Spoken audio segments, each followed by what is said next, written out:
चिराग और तेजस्वी क्या साथ होंगे?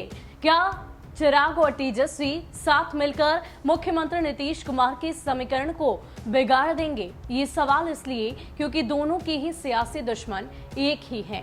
अब ऐसे में ये सवाल लगातार उस वक्त से ही बिहार के सियासी गलियारों में चर्चा का विषय है जब लोजपा में टूट की बात सामने आई। तेजस्वी यादव लगातार अपनी सहानुभूति चिराग पासवान के प्रति दिखा रहे हैं।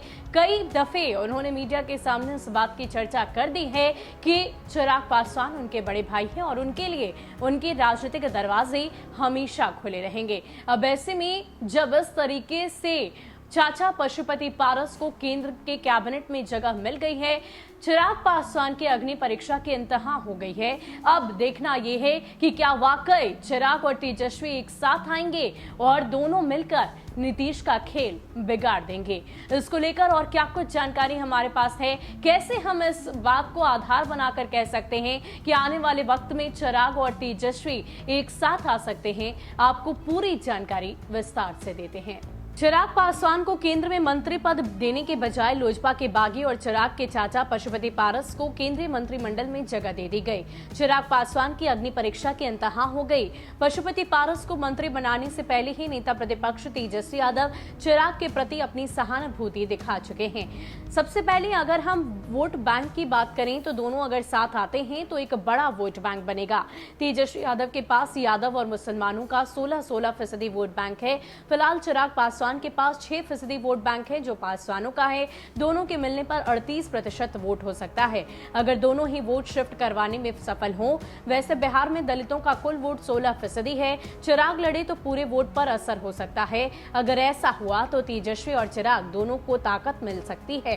चिराग का साथ लेने की राजनीतिक तैयारी भी तेजस्वी यादव ने कर रखी है। एक तरफ नीतीश कुमार ने दलितों के राष्ट्रीय स्तर के नेता रामविलास पासवान की जयंती पर कोई ट्वीट तक नहीं की, न उनकी पार्टी जेडीयू ने कोई श्रद्धांजलि सभा की। वहीं दूसरी तरफ तेजस्वी यादव ने राष्ट्रीय जनता दल की स्थापना के दिन रामविलास पासवान की जयंती भी मनाई और उनकी तस्वीर पर पुष्पांजलि की। लालू प्रसाद ने भी वर्चुअली रामविलास पासवान को याद कर श्रद्धांजलि दी। राजद के प्रवक्ता मृत्युंजय तिवारी ने पहले भी इस बात की चर्चा की है कि चिराग पासवान को तय करना है कि अब वो किसके साथ जाएंगे।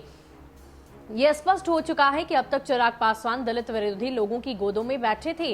यह भी स्पष्ट हो गया है कि चिराग के घर में उनके राम यानी कि नरेंद्र मोदी ने ही आग लगाई है। लोजपा चिराग गुट के प्रवक्ता राजेश भट्ट कहते हैं कि चिराग पासवान आशीर्वाद यात्रा पर निकले हैं। तेजस्वी यादव और लालू प्रसाद ने रामविलास पासवान की जयंती मनाई। इसके लिए चिराग पासवान सहित हम सभी कार्यकर्ता उनके आभारी हैं।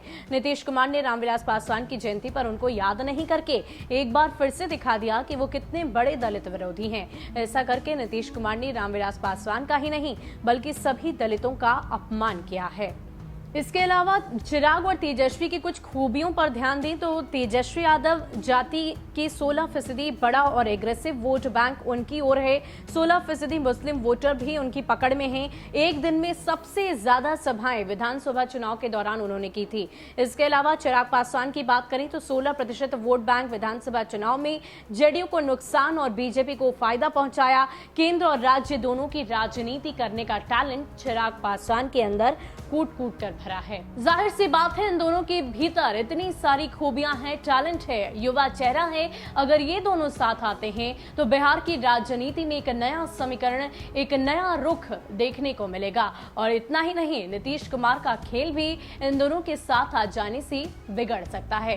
हालांकि चिराग पासवान की बात करें तो अभी तक उन्होंने इस बात को स्पष्ट नहीं किया है कि वो तेजस्वी यादव के साथ आएंगे। कई दफे उन्होंने भी तेजस्वी यादव के प्रति अपनी सहानुभूति तो दिखाई ही है, लेकिन इस बात की भी चर्चा कर दी है कि अभी कोई चुनाव नहीं, ऐसे में अभी गठबंधन की बात वो नहीं करेंगे। लेकिन तेजस्वी मेरे छोटे भाई हैं, लगातार उनसे बातचीत होते रहती है। अब देखना ये होगा कि क्या वाकई अब जब चिराग पासवान के पास खोने को कुछ भी नहीं तो क्या वो तेजस्वी यादव का हाथ थामेंगे।